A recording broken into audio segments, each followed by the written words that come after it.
শালার আমার দোকানে একটা কাস্টমারও আসে না। আমি এখন যে কি করি?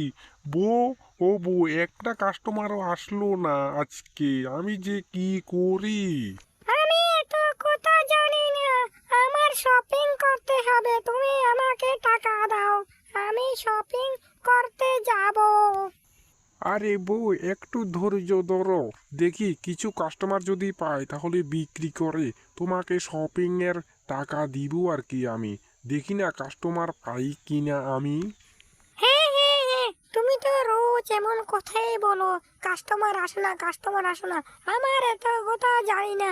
আমাকে আজকে যদি টাকা না দাও তাহলে আমি বাপের বাড়িতে চলে যাব, কিন্তু বলে দিলাম আমি, বুঝলে না তুমি? তুমি তাড়াতাড়ি আমার জন্য টাকার ব্যবস্থা করো। আমি শপিং মলে যেতে হবে, আমাকে কাপড় চোপড় কিনতে হবে।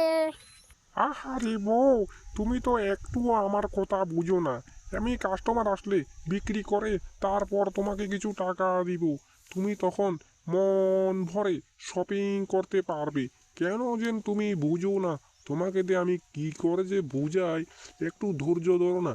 দেখি না কোনো কাস্টমার আসে কিনা। যদি আসে তাহলে আমি তোমাকে টাকা দিয়ে দেবে, তুমি শপিং করতে পারবে।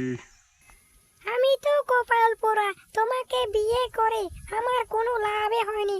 আমি কাপড় চোপড় কিনতে পারি না ভালো মতোই, আমি শপিং করতে পারি না। কি যে করি, তোমাকে বিয়ে করে আমার লস হয়ে যায়। আমি বাড়িতে গিয়ে আবার আসছি। কি হয়েছে, কি হয়েছে তোমার? বিক্রি হয়েছে না? এবারেই তো দাও টাকা আমাকে। আমি দেখি দেখি, না হলে আমি দেখি চেক করে তোমার পকেট। আমি পকেট চেক করে দেখি।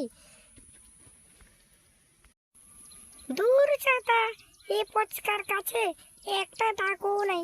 আমি যে এখন কি করে শপিং করি, সে আবার পালিয়ে গেল আমার ভয়ে। এখন আমি যে কি করি, আমি শপিং করতে পারলাম না।